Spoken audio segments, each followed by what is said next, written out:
to Cape Horn. It will be a long time before Arnold and I forget that one.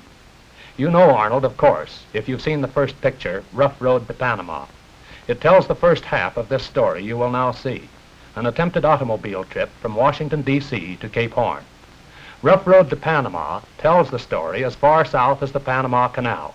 Now, in this picture, we begin there and continue the unforgettable trek down the Andes all the way to Cape Horn. If you haven't seen the first film, do so as soon as possible.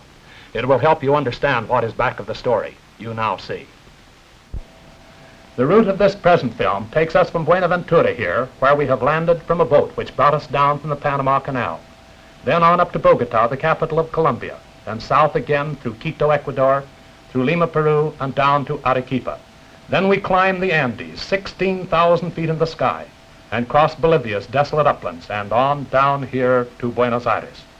Then we follow south through Patagonia's seemingly limitless pampa to Magellan Straits and this Chilean city of Magallanes. And then, as guests of the Chilean Navy, on out to Cape Horn in a storm. This cobblestone road is itself some 8,500 feet up, and look at the mountain peak behind it, thousands of feet higher. This is typical of the geography I mentioned. Right here, almost on the equator, are three peaks so high the snow on their summits never melts. And along the cobblestone roads at their feet come an unforgettable caravan of people, as colorful and interesting as any people in the world. Some of the fellows carry more on the inside than they do on the out, like the chap over on the left. These costumes, brilliantly patterned and colored, knee-length ponchos in sharp reds and blues, huge skin hats, and the people themselves, coming along, leading, carrying, or driving their livestock home from market, an indispensable activity in the lives of these colorful Americans. Once you see them along these high upland roads of the Andes, you'll never forget them. The next thing of great interest to us in Ecuador is the equator, the realization that we're actually at the middle of the earth, the place where north and south begins. We pull to a stop, of course, and spend a whole hour here enjoying ourselves like boys, wondering why the earth doesn't look different on the north side than on the south, reading the inscription on the monument plaque, tracing out latitude 0, 0, and 0, which we probably should not do, but which apparently many other people have done before us, so we see no harm in it.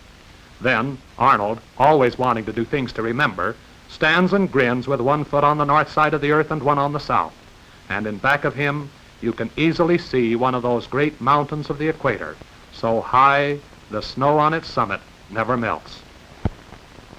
And finally in Ecuador comes, I'm sure, the most memorable side trip of the expedition, a visit down into the Colorado Indian country of the Pacific Coast jungles. These people live, apparently, in family clans, with the father a sort of ruler over his children and in-laws. The fellow with the big stomach is a medicine man. For 3 days, his group has been in the throes of religious ritual, and he doesn't like the interruption of our arrival. How do you like these Don Juans? And their haircuts? We finally find another group not engaged in religious ceremony. With us is Andre Roosevelt. He said if we brought him along, he could entertain the Indians with sleight of hand tricks while we got pictures. So he do it. The knot is tied securely, checked, waved back and forth for hocus pocus, then checked again to be sure it's still there, but when the handkerchief is shaken, the knot has disappeared, and the old man doesn't know where. How do you like this for facial concentration? And again, those haircuts. Their hair is as black as the ace of spades, but it's plastered tight to their heads, cut straight off across their eyes, then painted that dripping blood red which they use on their bodies. The men, as you see, use the accessory color black, while the women use only the diagonal stripes of red. Here, Roosevelt shows them how to make a Yankees can make money go so fast. I'm sure you'd like to know, too, and when they finally have enough on this palm frond down on the ground, everybody gathers around to paint himself up. Taking a handful of the seeds, they spit in it. Then with their fingers, they begin crushing the seeds, mixing them with the saliva, and then on it goes. They keep themselves painted year in, year out, 24 hours of every day. This is why they're called Colorados, for Colorado in Spanish means red in English, and these people are red. It's difficult to... And right here, I think I'd better say nothing, except perhaps to admit my face is plenty red when these women get through. I'm not even sure it's all paint. You know, it takes us 3 days to get that stuff off, and the last of it has to wear off. And so we head on south.